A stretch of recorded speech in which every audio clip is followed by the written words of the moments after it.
Em nome do Pai, do Filho e do Espírito Santo. Amém. Graça e paz para você, cara amiga, caro amigo que acompanha diariamente essa nossa meditação sobre a Palavra de Deus no Santo Evangelho, nesse terceiro domingo do tempo da Páscoa. Feliz Páscoa semanal. Nós estamos vivendo a alegria do tempo da Páscoa de nosso Senhor Jesus Cristo, certamente nessa recordação que cada domingo é para nós a nossa Páscoa semanal. Estamos nesse período em que celebramos esses 50 dias de comemoração da nossa Páscoa anual. A Páscoa, uma festa que vai se prolongando ao longo desses 50 dias até chegarmos à festa de Pentecostes, quando nós recordamos a vinda do Espírito Santo sobre a igreja, esse dom do Espírito Santo que é feito ao povo de Deus, ao povo da nova aliança.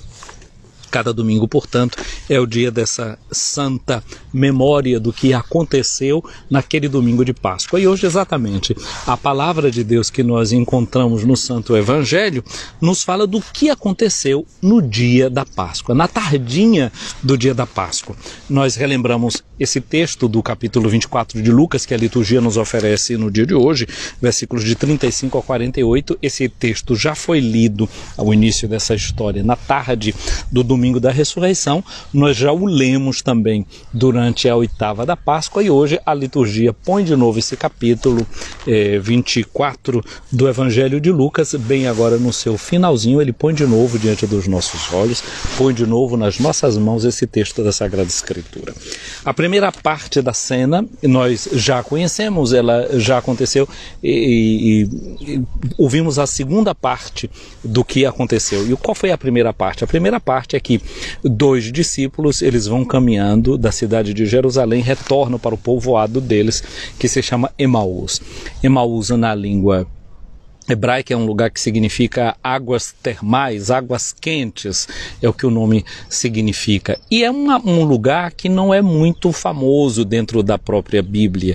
Nós encontramos uma passagem que fala desse lugar no livro dos Macabeus, o primeiro livro, no capítulo 3, 4, que fala de uma batalha de Judas Macabeus, que recorda um período da resistência do povo de Israel a uma invasão estrangeira que houve ali na terra deles, e como há uma grande luta em que eles derrotam o exército inimigo naqueles lugares. Tanto é que o lugar é chamado de Nicópolis.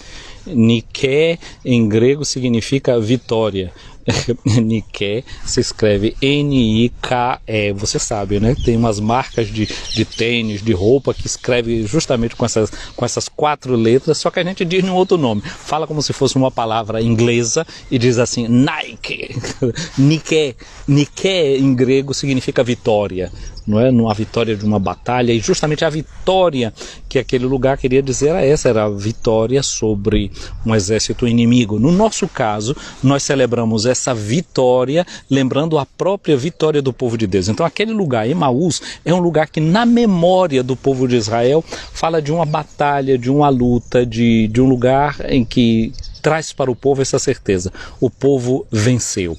Porém, naquele dia ali, quando esses dois discípulos estão voltando para Emaús, eles estão voltando cheio de ilusão, não de quem está vitorioso, mas de como quem está vencido pelo cansaço, vencido pela tristeza. E Jesus se aproxima daqueles dois ali. E muita gente hoje tem uma tendência de ler esse evangelho dos dois discípulos, porque sabemos que o nome dele era Cleofas, o outro não diz o nome. Mas como a gente conhece que ao pé da cruz estava uma chamada Maria de Cleofas, hoje em dia a gente ouve, quem sabe, pensando que aquele ali era um casal que estava voltando para casa. Um casal entristecido. Depois, quando eles chegam em casa, eles dizem, entra, fica conosco. Então os dois moravam naquela mesma casa. Então tudo nos faz ver que é uma família, um casal que está ali levando consigo as suas derrotas, as suas tristezas, mas foram permitidos, mesmo voltando para aquele lugar que lembrava uma vitória do passado, e eles agora estão pensando para eles que a morte de Jesus na cruz foi uma grande derrota, que a fé deles tinha sido vencida, a esperança deles tinha sido vencida. Eles, que aparentemente estão vencidos, deixam-se convencer por Jesus.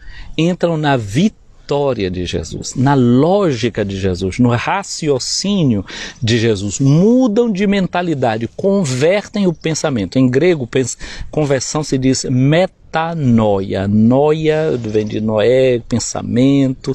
A conversão significa mudar o pensamento, mudar a visão, mudar o jeito de ver e de entender as coisas. E como é que Jesus faz para mudar o pensamento deles? Vai fazendo uma catequese, vai pegando, explicando a eles a Bíblia, as passagens da Bíblia que faziam referência ao próprio Cristo, a sua morte, a sua ressurreição. Quando eles chegam em Emaús, Jesus faz de conta que vai mais adiante. Eles dizem: Senhor, fica conosco, já é tarde. Entra, fica com a gente. Jesus entrou e fez um gesto que deveria ser o do dono da casa. O dono da casa é quem, à cabeceira da mesa, pega o pão, partia e dá para os visitantes. Jesus é quem faz isso. Como quem dizendo assim: eu entrei nessa família, eu entrei nessa casa de vocês, eu não sou mais hóspede, eu agora cheguei para ser o senhor dessa casa, o dono dessa casa.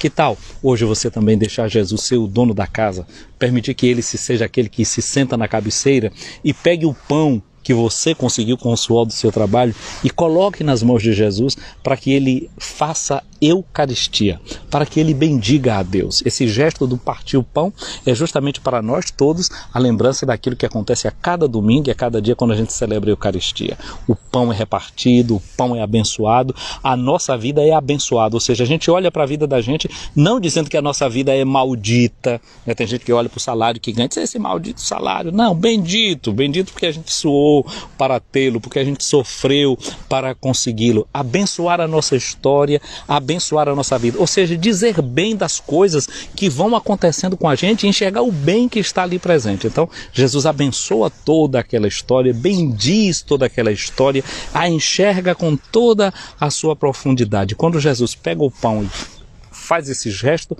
os olhos dele se abrem.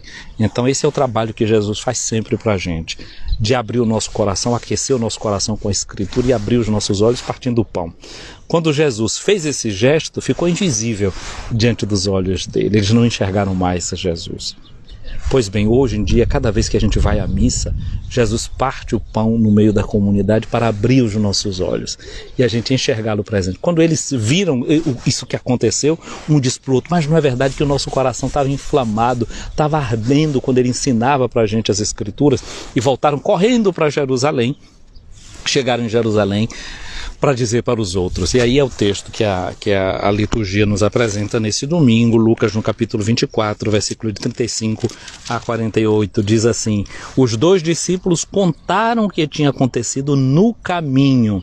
É interessante porque, tecnicamente, agora no livro dos Atos dos Apóstolos, o caminho vai ser chamado, a igreja vai ser chamada de o caminho, aqueles que seguem o caminho.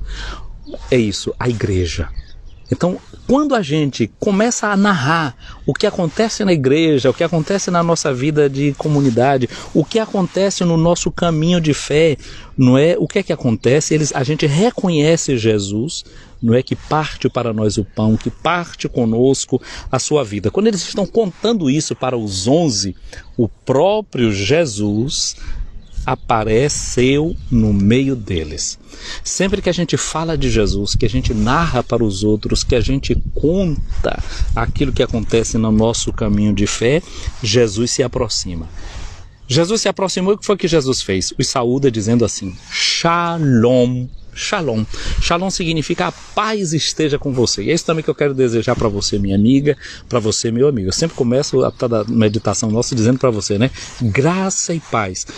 Não inventei isso eu, não. Isso é o que está escrito nas cartas de São Paulo. São Paulo saúda sempre a quem recebe as suas cartas. Ele diz lá, né, na língua grega, tem lá Chaire kai irene, Chaire kai irene. Graça e paz. Graça e paz. É isso que Jesus traz para nós. A graça de Deus e a sua paz. O seu shalom. Paz aqui não significa não ter guerra.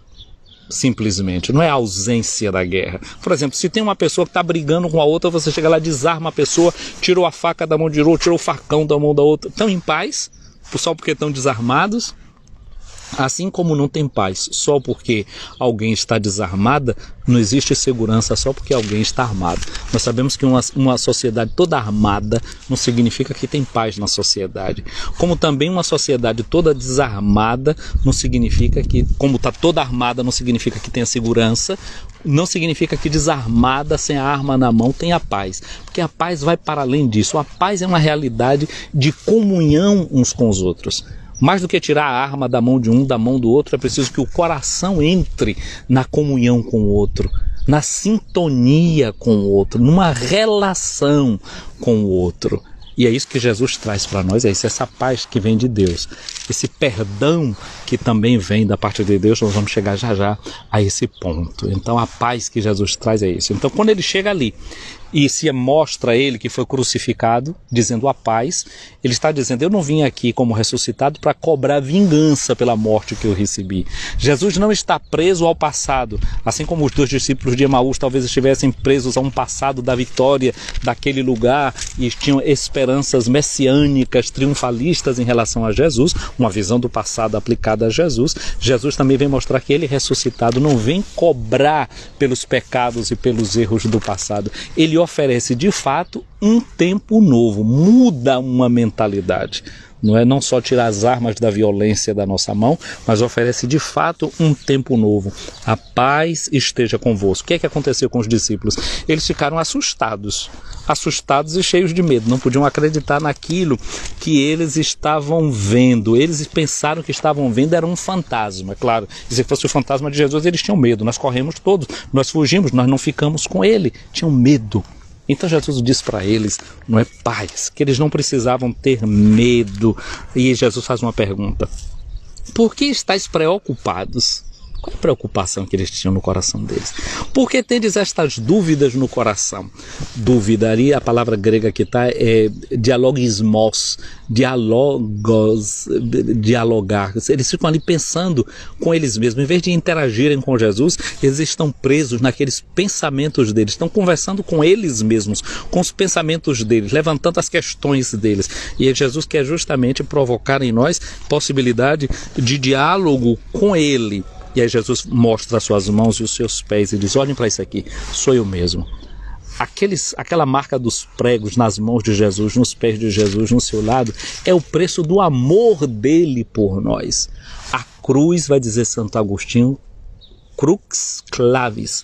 A cruz é a chave para a gente entender as Escrituras e é a chave para a gente entender o amor de Deus. Essa é a chave que Jesus tem para abrir o significado das Escrituras na nossa mente. São aquelas marcas dos pregos nas suas mãos. Só vai entender bem a Escritura quem entende Jesus. E Jesus é a prova do amor de Deus por nós. Como a gente diz, né? Prova de amor maior não há que doar a vida pelo irmão.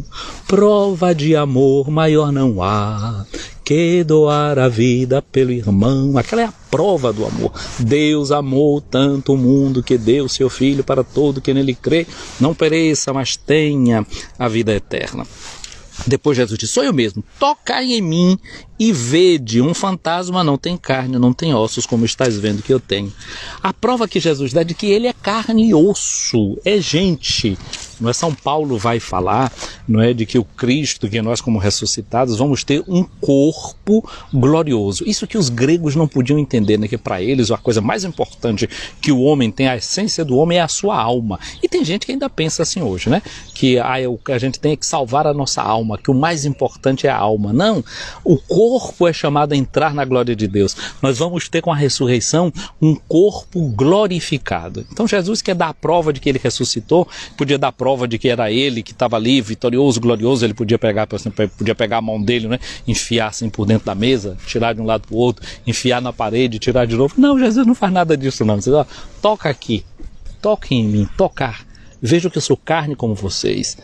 Adão, quando vê Eva diante dele, ele grita: carne da minha carne, ossos dos meus ossos. Ou seja, é igual a mim. O ressuscitado aparece diante de nós para dizer: eu sou como vocês, igual a vocês. Ou melhor, esse é o futuro de vocês, isso é o que espera vocês. pelo mistério da fé, vencendo também a morte. Essa igualdade dele, não perde a comunhão conosco. Mas vendo que os discípulos ainda estavam meio ali atordoados, um fantasma não tem cor, carne, osso como eu tenho. E disso isso mostrou as mãos e os pés, eles ainda não podiam acreditar porque estavam muito alegres e surpresos. Às vezes a alegria perturba também a gente, não é? E não deixa a gente acreditar. Às vezes a gente costuma até dizer assim, é bom demais para ser verdade, é bom demais para que eu acredite. Às vezes a gente não acredita nas coisas que são muito difíceis, nem acredita também nas coisas que são muito fáceis. Porque de fato o que a gente gosta é de criar dificuldade para crer, para entregar o coração, para se entregar realmente a Deus. A gente vai tendo as provas, mas vai criando as dificuldades dentro do coração da gente. Foi que eles fizeram, Jesus pediu alguma coisa para comer e deram para ele um pedaço de peixe assado. Os padres da igreja pensam no peixe como esse animal que vive nas profundidades do mar. E assim como o peixe vem das profundidades do mar, Jesus vem da profundidade de Deus, do mais profundo de Deus. E o mais profundo de Deus é o seu amor por nós. Então Jesus é esse que vem, né, nessa imagem do peixe, querem falar desse profundo amor de Deus por nós, por você, por mim. E aí depois que Jesus pegou aquele peixe assado, tomou e comeu diante deles. E aí depois ele disse, são estas coisas que eu vos falei quando eu estava ainda convosco, que era preciso que se cumprisse tudo o que está escrito sobre mim na lei de Moisés, nos profetas e nos salmos. Na lei de Moisés, nos profetas e nos salmos, ou seja, aquilo que hoje nós chamamos de Antigo Testamento. E é por isso que toda missa para nós, que é o partir do pão, é a Eucaristia, ela começa sempre com a escuta da palavra de Deus, do Antigo e do Novo Testamento. A palavra é pregada, sempre tem um salmo que é lido, porque a partir de agora a chave de abertura, eu disse que clavis crux, a chave é Cristo crucificado. Então, portanto, é a partir da paixão, da morte e ressurreição de Cristo que a gente entende todo o Antigo Testamento, que a gente entende toda a Sagrada Escritura. E é assim que a gente se encontra em cada celebração da Eucaristia. Primeiro a gente ouve a palavra, faz o caminho como os discípulos de Emaús, ouve o que Jesus tem a dizer para nós, espera que ele esclareça as nossas dúvidas, aqueça o nosso coração com a sua palavra. Depois diz aqui o texto do Evangelho, né? Então Jesus abriu a inteligência dos discípulos para eles entenderem as Escrituras. Por isso que eu estou falando da chave, né? A chave com a qual ele abre é a sua cruz, é a sua paixão, é a sua morte e a sua ressurreição. E ele diz, assim está escrito, o Cristo sofrerá e ressuscitará dos mortos ao terceiro dia. No seu nome serão anunciados a conversão e o perdão dos pecados a todas as nações, começando por Jerusalém. Vós sereis testemunhas de tudo isso. Então esses discípulos que receberam esse anúncio aqui dentro, sabem que agora eles devem pregar a conversão, a mudança da mentalidade, a abertura das mentes de todas as pessoas, a começar por Jerusalém, a conversão dos pecados. É por isso que a primeira leitura de hoje dos Atos dos Apóstolos, no capítulo 3, versículos de 13 a 15, depois de 17 a 19, São Pedro vai estar pregando para a cidade de Jerusalém, dizendo para eles, olha, vocês condenaram Cristo, as autoridades e vocês pediram a vida de um criminoso, preferiram a morte do santo e do justo, mas Jesus ressuscitou, Deus o ressuscitou. Ele não é um fantasma que agora vem para estar espantando vocês, para meterem medo, para cobrar vingança daquilo que vocês fizeram, muito pelo contrário. O que nós queremos dizer para vocês é uma coisa só: arrependei-vos e convertei-vos para que os vossos pecados sejam perdoados. Esse é o anúncio da ressurreição. Esse é o anúncio do amor de Deus, que em Cristo ressuscitado, no Cristo morto que foi manifestado, foi esse amor de Deus, e a nossa vida deve justamente ser colocada diante dos seus pés agora. Pedirmos a Deus essa graça de saber que podemos nos arrepender dos nossos pecados e receber perdão. Arrepender-se dos pecados, converter a vida e o coração. É o que a segunda leitura de hoje também nos fala. Nos diz o apóstolo João na carta que nós temos hoje como leitura. A primeira carta de São João, no capítulo 2, versículos de 1 a 5. Fala de Jesus como vítima de expiação para os nossos pecados. Não só nossos, mas dos pecados do mundo inteiro. E aí a gente vai saber se realmente a gente entendeu todo o segredo da Escritura, tudo aquilo que Jesus abriu com a chave da sua cruz, o nosso coração e a nossa mente, para que a gente entendesse, de São João, para saber que nós conhecemos, vejamos se nós guardamos os seus mandamentos. Que mandamentos? Basicamente, o que Jesus nos diz através de São João é uma coisa: dou-vos um mandamento novo. Amai-vos uns aos outros como eu vos amei. Esse é o mandamento novo que Jesus nos dá. Eu vos dou um novo mandamento, que vos ameis uns aos outros, assim como eu vos amei, diz o Senhor. São João nos diz: quem diz, eu conheço a Deus, mas não guarda os seus mandamentos, é mentiroso, e a verdade não está nele. Naquele, porém, que guarda a sua palavra, o amor de Deus é plenamente realizado. E aquele que guarda a palavra de Deus é aquele que ama o seu irmão, é aquele que ama a sua irmã, porque São João vai nos reforçar nesse sentido da palavra. Como é que eu posso dizer que amo a Deus que eu não vejo, se eu não amo o meu irmão a quem eu vejo? Portanto, minha amiga, meu amigo, eu quero desejar que esse domingo da nossa Páscoa, esse terceiro domingo, seja para você uma ocasião do encontro com o Senhor ressuscitado através da sua palavra, através do dom da Eucaristia, da vida da comunidade, da qual você hoje vai participar da Sagrada Eucaristia. Se na sua comunidade, por todas as medidas de segurança que são adotadas hoje em dia, você não pode participar da celebração, esteja em comunhão com a celebração que é transmitida desde a sua comunidade, desde a sua paróquia. Deus, que pela ressurreição do seu Filho único vos deu a graça da redenção e vos adotou como filhos e filhas, vos conceda a alegria da sua bênção. Aquele que por sua morte, meu irmão, minha irmã, nos deu a eterna liberdade, te conceda por sua graça a herança eterna. E vivendo agora retamente, minha irmã, meu irmão, tu possas no céu unir-te a Deus, para o qual pela fé tu já ressuscitaste por meio do teu batismo. Venha sobre ti a bênção de Deus Todo-Poderoso, o Pai, o Filho e o Espírito Santo. Amém. Eu quero agradecer a você que acompanhou essa nossa meditação aqui agora, pelo nosso perfil do Instagram. Quero agradecer a você que nos acompanha aqui pelo nosso canal do YouTube, o canal Boa Notícia. Quero abraçar todas as pessoas que estão aqui acompanhando, não é, essa nossa live desse momento. Eu vejo aqui algumas pessoas, vejo Maurício Pintor aí, meu sobrinho, Deus abençoe, Deus guarde. Vejo aqui Maria das Graças. Vejo aqui também que dá bom dia a você, Maria das Graças. Vejo Jair Reis, um abraço grande, um abraço para Zenaide, bom dia. Ana Maria Barreto, tá contente, né, Ana, que hoje você conseguiu pegar aqui a live. Silvia Fernanda, paz de Cristo a todos vocês. Frei Wander, um abraço grande para você aí pela nossa região de Eunápolis, Porto Seguro, essa região do Brasil. Jaci, um abraço grande para você.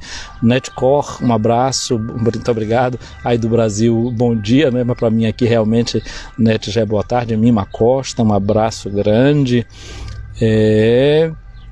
Maria Aline, um abraço para você, para Raimunda Batista, Rânio Guerra, Padre Rânio, um abraço grande para você, para Lula Ordelo, aí em Cruz das Almas, um abraço grande para Rose Santos, hoje em Santo Antônio de Jesus, em pleno gozo de férias, né? O Jair Muniz Ferreira, não sei, aí seguindo.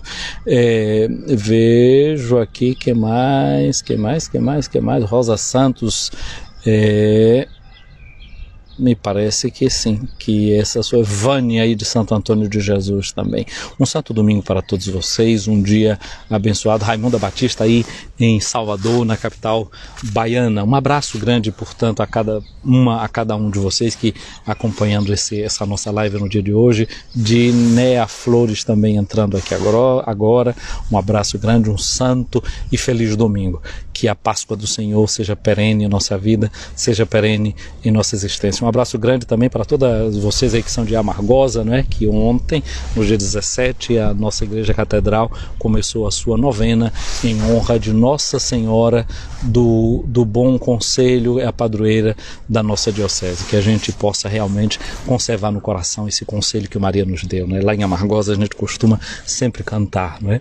Ó Virgem, ó Mãe querida, teu bom conselho vem nos dar maior conforto na vida e mais razão de lutar. Maior conforto na vida, Mãe querida, vem nos dar. Ó Maria, nos deste um belo exemplo de coragem, de amor e de fé, quando a morte rasgava o véu do templo, junto à cruz tu estavas de pé. Ó Virgem, ó Mãe querida, teu bom conselho vem nos dar maior conforto na vida e mais razão de lutar. Maior conforto na vida, Mãe querida, vem nos dar. Que a Virgem do Bom Conselho interceda por nós e que saibamos acolher o seu conselho de mãe carinhosa. O evangelho que nos fala das bodas de Caná, desse dia em que Maria lá deu o bom conselho. Façam tudo o que Jesus disser. Mas em Caná o que estava faltando era o vinho, não é? E a gente tem aqui, eu todos os dias rezo com a comunidade aqui, eu estou aqui bem ao lado da capelinha onde eu celebro, eu estou aqui do lado de fora, e todos os dias de manhã, quando eu termino a missa, desde esse tempo de pandemia, eu rezo com a minha comunidade de freiras aqui uma oração, e na qual a gente pede a Nossa Senhora, Mãe do Divino Amor, que depois deste tempo de prova, como em Caná da Galileia, volte a reinar a alegria em nossas vidas. Que assim seja, que Maria interceda por nós para que passe esse tempo de prova e aí possa reinar a alegria, possa vir de novo a festa, o encontro de todos nós, a possibilidade de estarmos juntos, de dizer como fez o Senhor ressuscitado, pode tocar aqui, pode tocar, é carne, eu não sou fantasma, que a gente possa de novo se tocar, que a gente possa de novo se abraçar, que a gente possa de novo sentir o cheiro uns dos outros, que a gente possa ter a alegria do encontro, do toque, do estar juntos, de poder pegar num pão, repartir e dar o pedaço do outro sem medo de estar contaminando ninguém. Que essa seja a graça que o Senhor nos dá hoje e sempre. Feliz domingo, domingo abençoado para cada um de vocês. E agora deixa-me voltar para casa, depois esse vídeo vai ser lá colocado no nosso YouTube e ele agora vai ficar aqui salvo no nosso IGTV. Feliz domingo para cada um de vocês.